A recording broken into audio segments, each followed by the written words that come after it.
Everest জয় করবার জন্য সারা পৃথিবী পাগল, কিন্তু জানেন কি এই এভারেস্ট আবিষ্কারের সঙ্গে বাঙালির নাম জড়িয়ে আছে? কোন সেই বাঙালি যার ত্রিকোণমিতিতে এই যুগান্তকারী আবিষ্কার?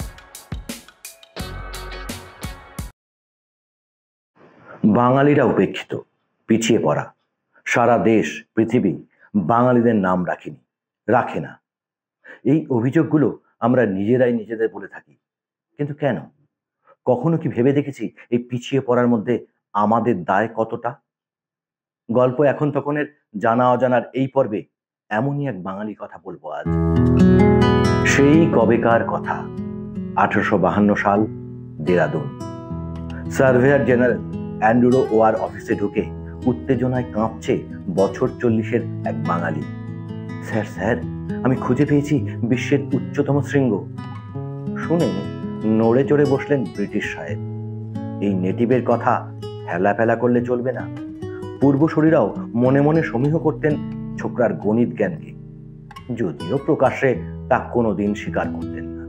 তখনও পর্যন্ত বিশ্বের সর্বোচ্চ শৃঙ্গ কাঞ্চনজঙ্ঘা, যার অর্থ তুষারের 5 ধনদৌলত। আমরা বলি কাঞ্চনজঙ্ঘা। অ্যান্ড্রু বিশ্বাস করতেন কাঞ্চনজঙ্ঘার থেকেও উঁচু শৃঙ্গ আছে হিমালয় পর্বতমালায়। এই নেটিভ ছেলেটি বরাবর নজর রেখেছে সার্ভেয়ার রেকর্ডের পিক 15 শৃঙ্গের উপর, যার তিব্বতী নাম চেমুলুংমা, আর নেপালে সাগরমাতা, আর চীনে উমেলংমা। সাহেবদের অধীনস্থ ওই বাঙালির নাম রাধানাথ শিকদার। জন্ম 1813 কলকাতার জোড়াসাঁকোয়। বাবার নাম তিতুরাম শিকদার। অভাবের সংসার, কিন্তু শ্রীনাথ আর রাধানাথ দুই ভাই খুব মেধাবী।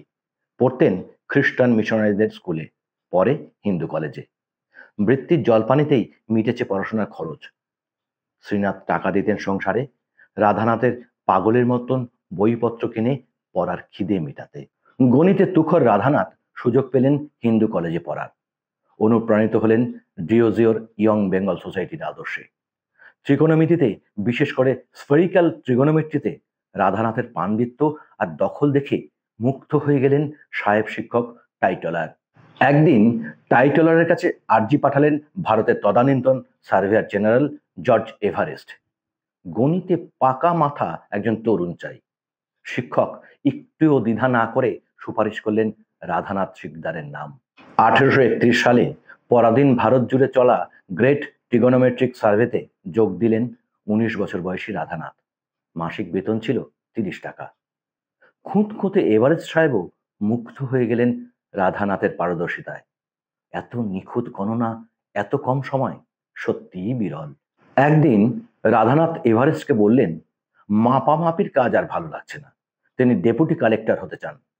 এভারেস্ট সাহেব মাইনে বাড়িয়ে দিয়ে তাঁকে আর যেতে দিলেন না।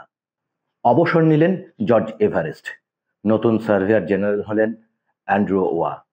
এবার তাঁর অধীনে কর্মরত রাধানাথ।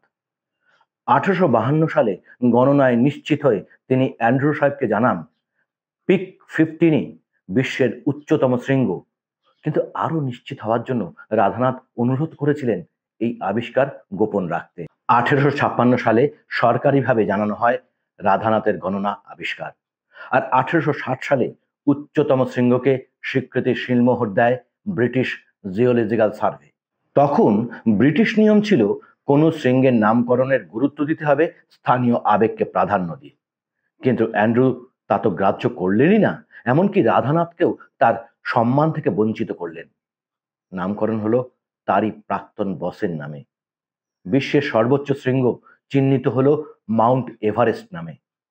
নন্দা দেবী, অন্নপূর্ণা, কাঞ্চনজঙ্ঘা প্রভৃতি দেশি নামের মাঝে মাথা উঁচু করে দাঁড়ালো এক ফিরিঙ্গি নাম।